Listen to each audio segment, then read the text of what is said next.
800 साल के बाद कह रहे हैं कि वो दरगाह नहीं है। आक्रांतों द्वारा मंदिरों पर मस्जिद बनाने का जो उनका एक मुहिम चला था उसको समाप्त कर दिया गया होता नेहरू के द्वारा, तो आज हमें कोर्ट में अर्जी देने की जरूरत नहीं पड़ती। किसी की ये मुरादें पूरी नहीं होंगी कि यहाँ पे कुछ हो जाए। ये गरीब नवाज की दरगाह थी, है और इंशाल्लाह रहेगी। सब कुछ हमने सारी बातें माननीय अदालत को बताई है। माननीय अदालत हमारी बात से संतुष्ट हुई, ऑर्डर हमारे पक्ष में आया, हमारी याचिका स्वीकार की गई। जय श्री राम दोस्तों, वाराणसी की ज्ञानवापी मस्जिद और संभल की जामा मस्जिद के बाद हिंदुओं ने अब अजमेर के मोइनुद्दीन चिश्ती की दरगाह के ऊपर है वो संकट मोचन महादेव मंदिर होने का वो दावा किया है और अदालत ने वो इस याचिका को वो तुरंत स्वीकार भी है वो कर लिया है। अदालत ने कहा है कि ये याचिका है वो सुनने के योग्य है। सिविल कोर्ट ने अल्पसंख्यक मंत्रालय दरगाह का अजमेर और पुरातत्व विभाग को नोटिस भी है वो भेज दिया है और मामले की सुनवाई 20 दिसंबर को है वो होनी है, लेकिन सुनवाई से पहले ही इस पर बवाल है वो मच चुका है।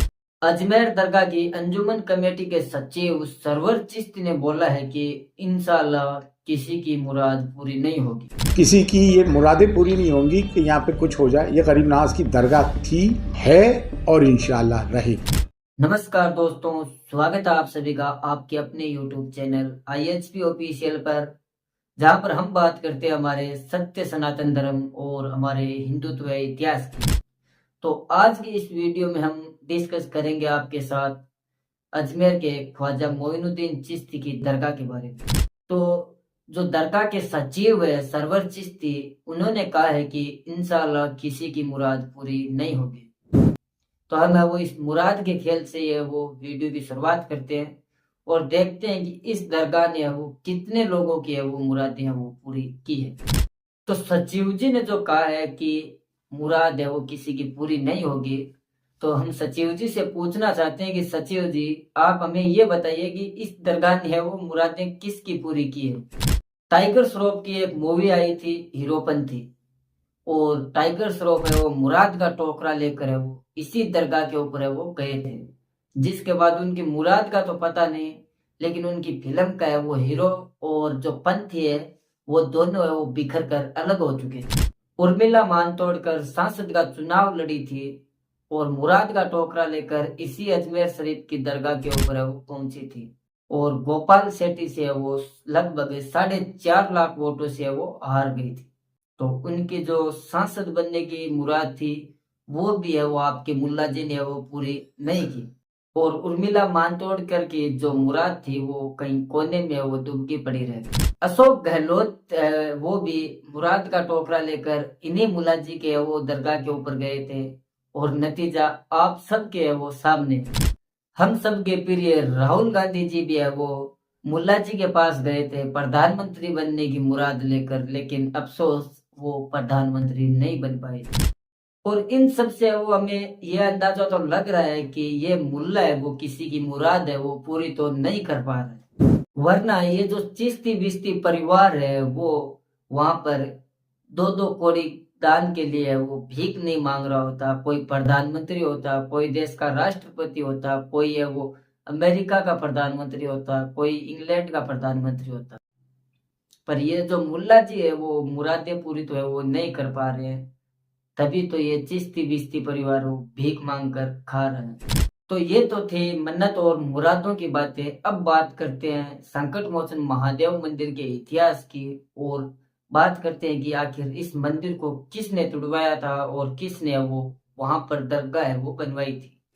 देखिए, जब भारत के अंदर है वो विदेशी ताकतों का आगमन हुआ था और विदेशी ताकतों का वो भारत के ऊपर अधिकार हुआ था, तब है वो हिंदुओं के जितने भी बड़े बड़े मंदिर है वो उनको मिले थे, उनको है वो तुड़वा कर वहां पर मस्जिदों का वो निर्माण करवा रहे थे, या फिर है वो मंदिरों के आधे हिस्से है वो तोड़कर वहां पर मस्जिदें बनवाई जा रही थी, यानी कि मंदिरों को है वो मस्जिद का स्वरूप देने की वो कोशिश की जा रही थी। और इसी में से एक था संकट मोचन महादेव मंदिर।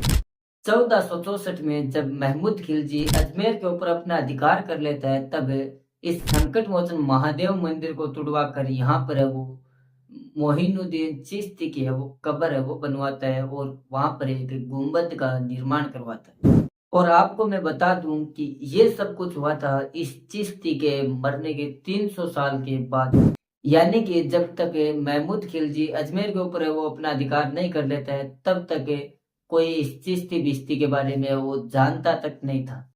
इसके बाद अकबर ने वो वहां पर अकबरी मस्जिद बनवाई और मुगल शासक आने के बाद है वो इस चिश्ती को है वो एक फरिश्ता बना डाला था। दरअसल ये सब जानकारी मिलती है रिटायर्ड जज हरिविलास शारदा की 1911 में लिखी किताब अजमेर हिस्टोरिकल एंड डिस्क्रिप्ट में, और याचिका में इसी किताब से वो सबूत भी पेश किए गए हैं कि इस चिश्ती के मरने के बाद महमूद खिलजी ने वो मंदिर को तोड़कर वहां पर वास की मजार का निर्माण करवाया था। दरगाह के निर्माण में मंदिर का मलबा होने का दावा पेश किया गया और साथ ही गर्भगृह और जो परिसर है वहां पर प्राचीन जैन मंदिर होने का भी है वो दावा किया गया है। याचिकाकर्ताओं के वकील शशि रंजन के अनुसार जहां पर अभी दरगाह है वहां पर प्राचीन शिव मंदिर हुआ करता था जिसे तोड़कर वो वहां पर दरगाह का निर्माण करवाया गया है। याचिकाकर्ताओं के वकील ने कहा है कि यहाँ पर पूजा अर्चना और जल अभिषेक है वो किया जाता था प्राचीन समय के अंदर। मौजूदा 75 फीट ऊंचे बुलंद दरवाजे के निर्माण में मंदिर के मलबे के अंश भी है। ये तहखाना या गर्भगृह है जिसमें शिवलिंग था। इसमें ब्राह्मण परिवार पूजा अर्चना भी है वो किया करता था, ऐसा हिंदुओं के द्वारा है वो दावा किया गया है। अब देखना है कि अजमेर सिविल कोर्ट है वो 20 दिसंबर को इसके ऊपर है वो क्या फैसला देता है। लेकिन इन सब से है वो ऐसा लग रहा है कि हिंदू है वो अब जग चुका है और अपने मंदिर वापसी अभियान पर और भी ज्यादा है वो प्रचंड है वो कर रहे हैं। धीरे धीरे है वो हमें हमारे मंदिर है वो वापिस मिल रहे हैं। बाकी आपको वीडियो अगर पसंद आता है तो कृपया करके हमारे चैनल को वो सब्सक्राइब कीजिए, वीडियो को लाइक कीजिए और अपने दोस्तों के साथ है वो वीडियो को शेयर जरूर कीजिए। वीडियो देखने के लिए आप सभी का बहुत बहुत धन्यवाद। जय श्री राम, जय सनातन धर्म की।